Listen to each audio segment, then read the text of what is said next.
یہ کہانی ہے ایک گاؤں کی، جہاں ایک بوڑھی خاتون مسز ٹامسن رہتی تھی۔ انہوں نے اپنی پوری زندگی اس گاؤں میں گزاری اور وہ اپنی محبت اور رحم دلی کی وجہ سے مشہور تھیں۔ مسز ٹامسن اکیلی رہتی تھی اور ان کا وفادار ساتھی ایک پیارا اور وفادار کتا تھا جس کا نام بڈی تھا، جو اس کے ساتھ ہی رہتا تھا۔ مسز ٹامسن اور بڈی کا تعلق بہت مشہور تھا۔ وہ جہاں بھی سفر کرتی، بڈی ہمیشہ اس کے ساتھ ہوتا، ان کا ایک ساتھی کی طرح خیال کرتا۔ بڑھتی عمر کے باوجود مسز ٹامسن کے دل میں نرمی اور محبت بہت زیادہ تھی، جو گاؤں کے ہر شخص کے ساتھ وہ تقسیم کرتی تھی۔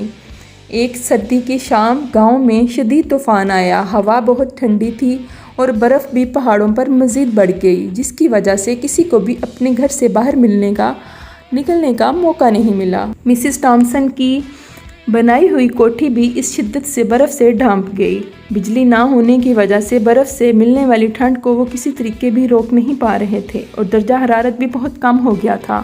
مسز ٹامسن اور بڈی کو بہت مشکل وقت پیش آیا۔ ان کے پاس گرم رہنے کا کوئی اور طریقہ نہیں تھا اور گھر میں کھانے کے علاوہ کچھ باقی نہیں تھا۔ مسز ٹامسن جانتی تھی کہ ان کو مدد کی ضرورت ہے اور اسے ایک ترکیب سوجھی۔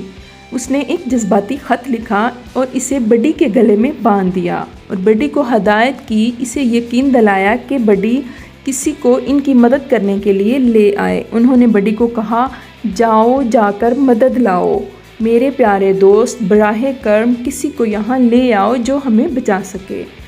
بڈی برف سے ہوتا ہوا مسز ٹامسن کے گھر سے نکلا اور ساتھ والے ہمسایوں کے گھر جا کر ہمسائے کے پاس بیٹھ گیا۔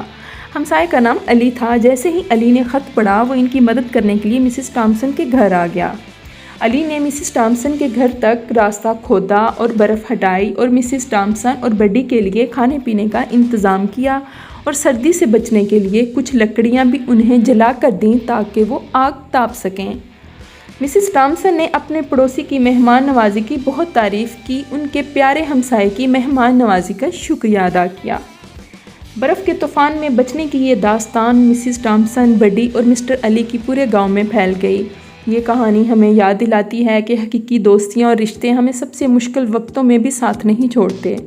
اس کے علاوہ یہ کہانی ہمیں یہ بھی سکھاتی ہے کہ پڑوسی اور گاؤں والوں کی مدد کرنا ہمارا اولین فرض ہونا چاہیے، خصوصاً ضروری مواقع میں۔